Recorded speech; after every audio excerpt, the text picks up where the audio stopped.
The idea of getting a band together came up in 2017, it were about December, and me and my dad went to see Robert Plant at Sheffield City Hall, and being a Led Zeppelin fan absolutely blew my mind. And then I got home and I just had this buzz that just kept, it didn't leave me for about a week. So I thought, right, I need to get a band together. So when I got home, I rung about a few musicians in Wakey and asked a couple of my mates and just says, look, do you know any musicians going that are, wanting to start a band or join a band or whatever?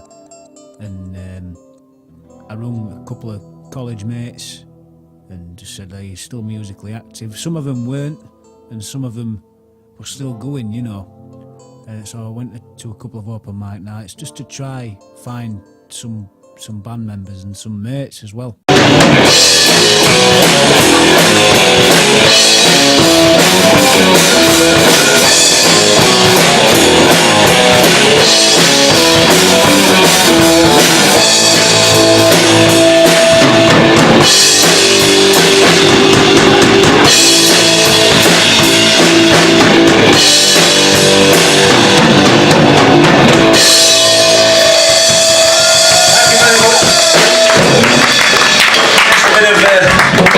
That's a bit of an easy for you. Now we just need a little bit of audience participation if we can. So the story of how I became a part of Lifeless culture, well, earlier in 2018 I was working a job that I absolutely hated, wanted to do something new.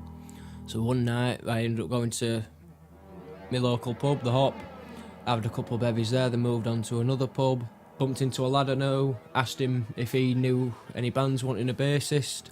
And he goes to me, oh yeah, I know a lad, I'll get in touch with him. And then a couple of weeks later, got a message from Josh, and then rest's history, and that's how I became a part of Lifeless culture. And the drums went boom, and the cornets played, and the chief back all the way, and the kids and the dogs were laughing as they ran. And the banner man held the banner high with an hallelujah in his eye. I wish that I could be a better man. You ready? Glory, glory, glory. Listen to the band. Sing that same old story. Ain't it something grand to be good as you can, like a man. What in Soviet Russia? Uh-oh. Not turned on. Hey? Not turned on. Oh, I'll fluff you up.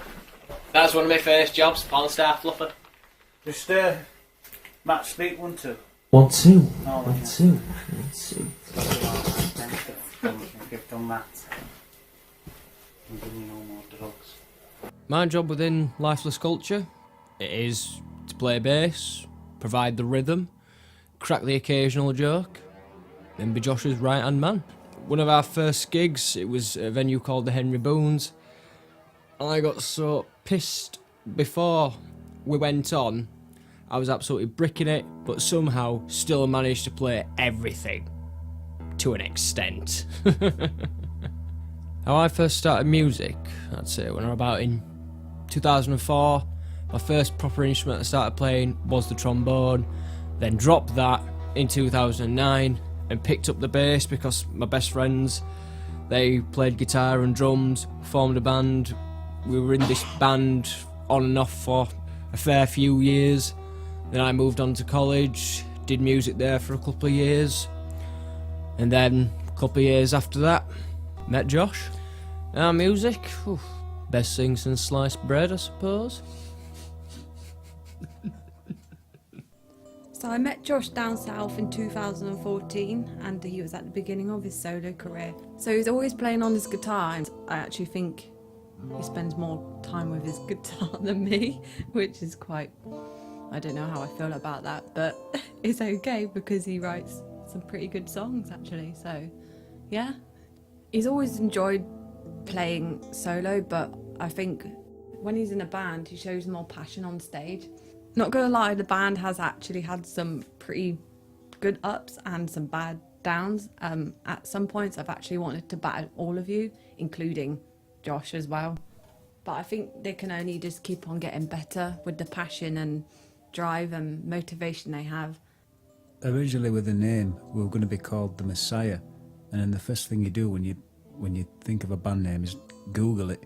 So I looked up Messiah and it turned out to be a German band or a Swiss band or something like that. And then there were a UK DJ that specialised in acid house. And then I thought, right, no, definitely not. So then I put my brain to work, and then the name came out of nowhere, really. We got some right stick when we first started with that name. Like, people were like, what the fucking Lifeless Culture? What the fuck kind of name's that? But yeah, it's just a name, innit?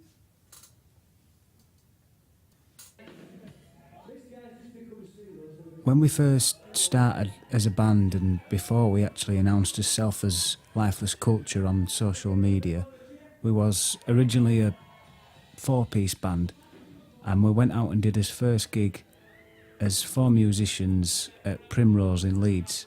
And not long after that, we had a musician leave due to not liking the kind of music we wanted to play. And that left us in a bit of a situation because we didn't really know what to do, because we'd been through quite a lot of musicians that had come and gone who didn't like the music or they had their own problems. So we were kind of stuck where to go, really. And then I started doing auditions again. And then Matt came to Audio Zone in Wakefield. And then we just got really good mates and just carried on writing some tunes and just stuck by each other in every possible way that you can as musicians to keep us both going and out gigging and making music.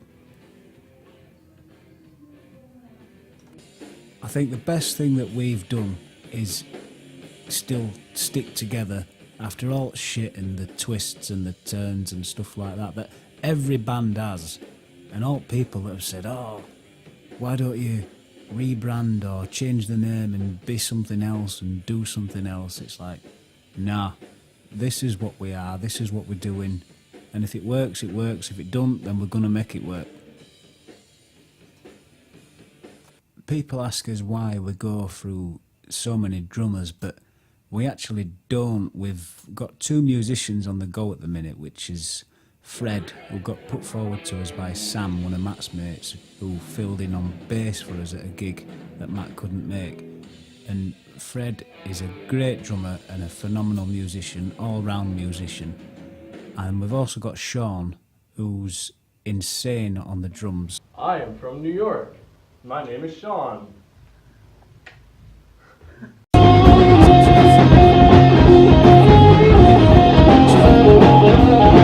To keep a good relationship with anyone that we can, so if we have a gig that neither musicians can make, we'll go to another drummer and ask, oh, can you make this gig, can you do this? And if they can, they can. If they can't, they can't. Then we'll have to do it acoustic, well, me and Matt. But we try not to cancel anything, and we like to keep people guessing who's going to be our drummer on the night.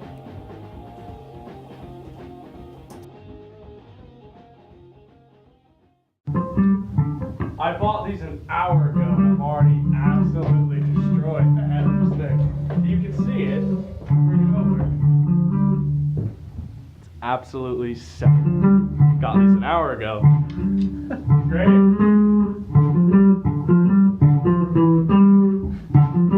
It's great. The biggest thing about a band is keeping everything consistent and keeping going with it. I mean, people still don't know who Lifeless Culture are. They see a post and think, oh, the bloody hell are they? But then some bands in our local area, they start a band and then they're gone within a month. I've been solo for so long now that when I first started the band, I didn't really know what I was getting myself into. And not many people know what goes on behind closed doors. Not many people know about the promotion and the advertisements you have to do and the work you have to do to get yourself bookings and to get a song out, and what goes into writing a song and the rehearsals and stuff like that. Our kind of music that we play, to put it nice and simple, is just British rock and roll inspired by T-Rex, Oasis, the Stone Roses, the Beatles, the Who, Led Zeppelin, Kasabian, the Rolling Stones. That kind of music is what we like to put into our music, but not completely rip off what's already been done, but put it in our way. But also you can still hear the vintage sound and the classic sound as well. In regards to like clothing, like stage wear, we tend to go for the smart look, but I like the 60s look, whereas Matt likes the waistcoat, shirt, skinny jeans look. Then again, as drummer, can be dressed in whatever and he'll still look the part. Best venue for me to play, I think, has got to be Jacaranda in Liverpool, because, well, if you know me, then you know I'm a massive fan of Beatles, and that place just fucking screams Beatles. And also, I got to see me childhood friend Jordan Eyre, who's an aspiring actor, should I say. Yeah, with that one, we planned on going on in a big convoy, but that didn't go to plan. So we all turned up at different times at the hotel and got pissed. It were a good weekend though. We had the full day in Liverpool, and then had a walk round and did the gig, and then spent the night, had a few drinks, and then the next day we spent another day in Liverpool, and then on that Saturday night we went and did a gig in Verve in Leeds. So it was quite a nice weekend for that one.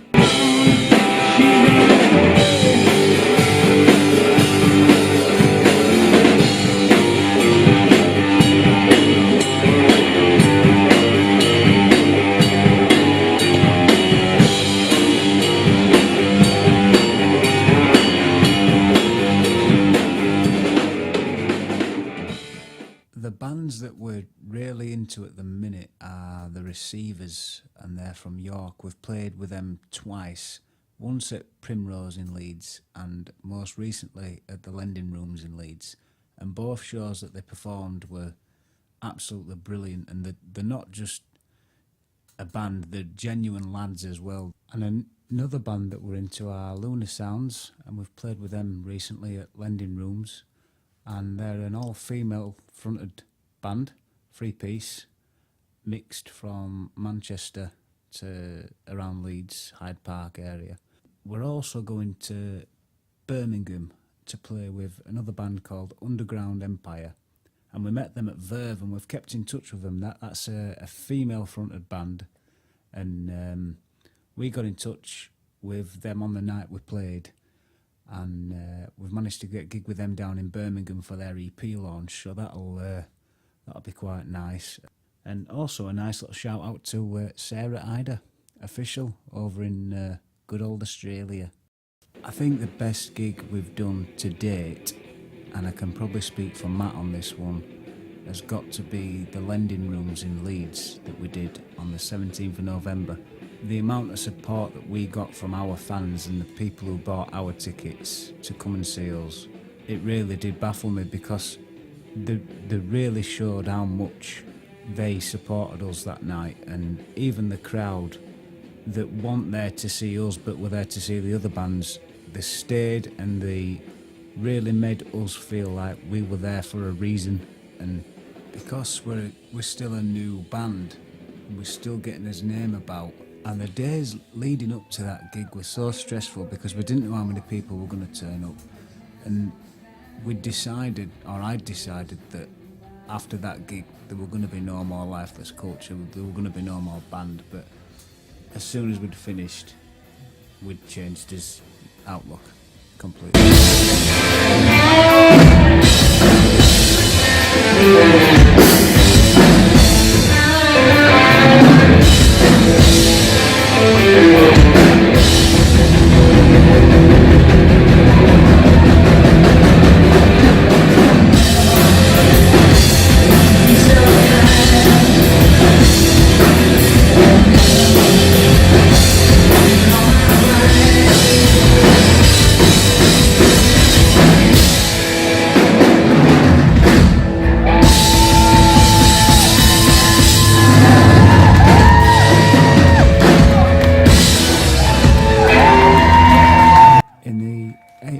we've been together as Lifeless Culture, we've met some great musicians, and one of the musicians we met was Marie, who we've had pleasure to work with for 6 months, who was our drummer, and we'd like to wish her the best. And there's a few other musicians as well that we'd like to wish. We'd like to wish Elliot Ward a good luck in his new band. He's taking on blues, and Lucas, who's taking on a bit of promoting. He's always been a promoter, and we'd just like to thank Louis James as well. We would also like to thank all the people who've supported us from the word go, and we hope you've enjoyed listening and finding out a little bit more about us as a band, and we hope to have you on for the long haul. Thank you.